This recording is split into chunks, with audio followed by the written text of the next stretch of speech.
Olá, hoje a gente vai dar continuidade ao estudo das correntes críticas históricas que fundamentam a teoria da literatura moderna. E a gente vai falar um pouco de uma série de tendências que vão do final do século XIX até o início do século XX, né? As tendências que estão entre o período compreendido, né, das escolas do impressionismo até o formalismo russo e posteriormente a gente vai falar um pouco do estruturalismo também. No final do século XIX já havia uma tradição de escritores críticos como Edgar Allan Poe, Baudelaire e posteriormente o Marcel Proust. E entre nós, ainda o jovem Machado de Assis, que se dedicou também à crítica literária. Paulatinamente começam a surgir uma série de escritores que vão se profissionalizar no exercício da crítica. A gente vai ver no final do século XIX, na segunda metade do século XIX, o surgimento de duas grandes tendências da crítica literária.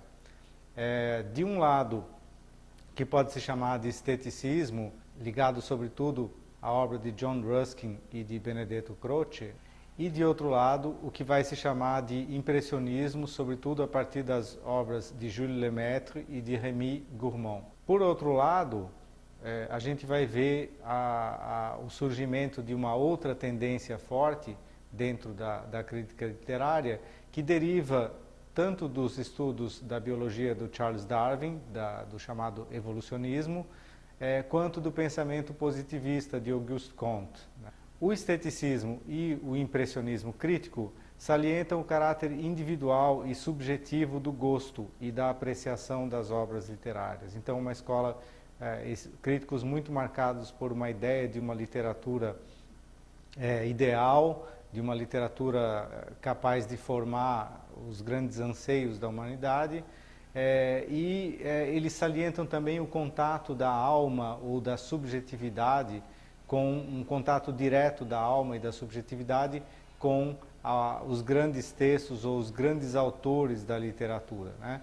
Um outro aspecto desse impressionismo é a utilização recorrente, né, do caráter, daquilo que a gente chamará mais tarde de biografismo, né, do estudo da obra a partir de dados biográficos de determinados autores, né? Isso salienta, na verdade a gente tem nisso uma ideia tardo-romântica, né, da ideia do gênio, quer dizer, o autor como aquele ser excepcional capaz de criar obras de caráter iluminado, né, obras excepcionais, de maneira que ao crítico caberia, a partir de uma disposição subjetiva, né, entrar em contato, né, diretamente com aquelas mensagens, né, quase que sublimes desses grandes autores.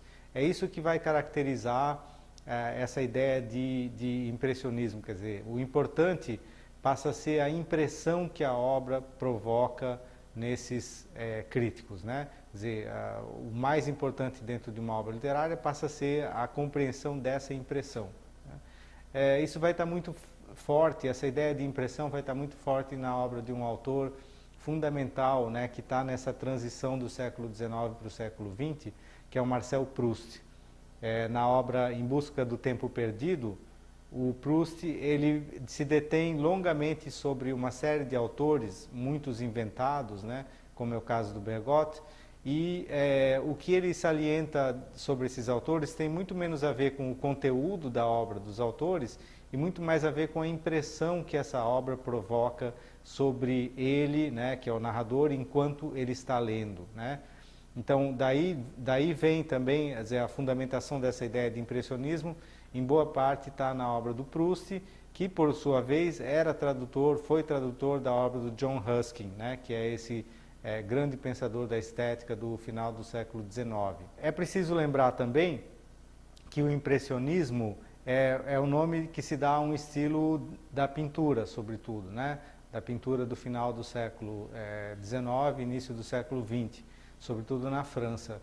E uma das características, o que existe de convergência entre a crítica impressionista e a pintura impressionista é o fato de que em ambos os casos se salienta essa impressão sobre o que seria a realidade, né? No caso da pintura, mais, por exemplo, numa paisagem de flores, de um Monet, por exemplo, ou mesmo nos quadros do Pissarro, depois do pontilhismo, né? E mesmo no caso do Van Gogh, que também compartilha com certas ideias, esses quadros observados muito de perto, quando a gente observa esses quadros e analisa eles e olha muito de perto, aquilo que é a representação da realidade, ou a realidade representada, tende a desaparecer em favor do surgimento do traço do pincel, que revela a impressão, né? Da onde vem esse nome de impressionismo, né? Então é uma arte que também vai criar um certo apagamento da realidade, né? E por isso mesmo vai ser muito criticada depois pelos críticos de tendência mais sociológica ou de tendência mais marxista, né? De certa maneira, essa corrente impressionista pode ser vista um pouco na crítica literária também, né? Mas há uma diferença muito grande em relação ao impressionismo na pintura e o impressionismo na crítica literária, na medida em que o impressionismo na pintura ele é praticamente o fundamento da pintura moderna, né? Ele provoca uma ruptura muito mais significativa do que aquela ruptura que vai ser provocada pelo impressionismo na crítica literária.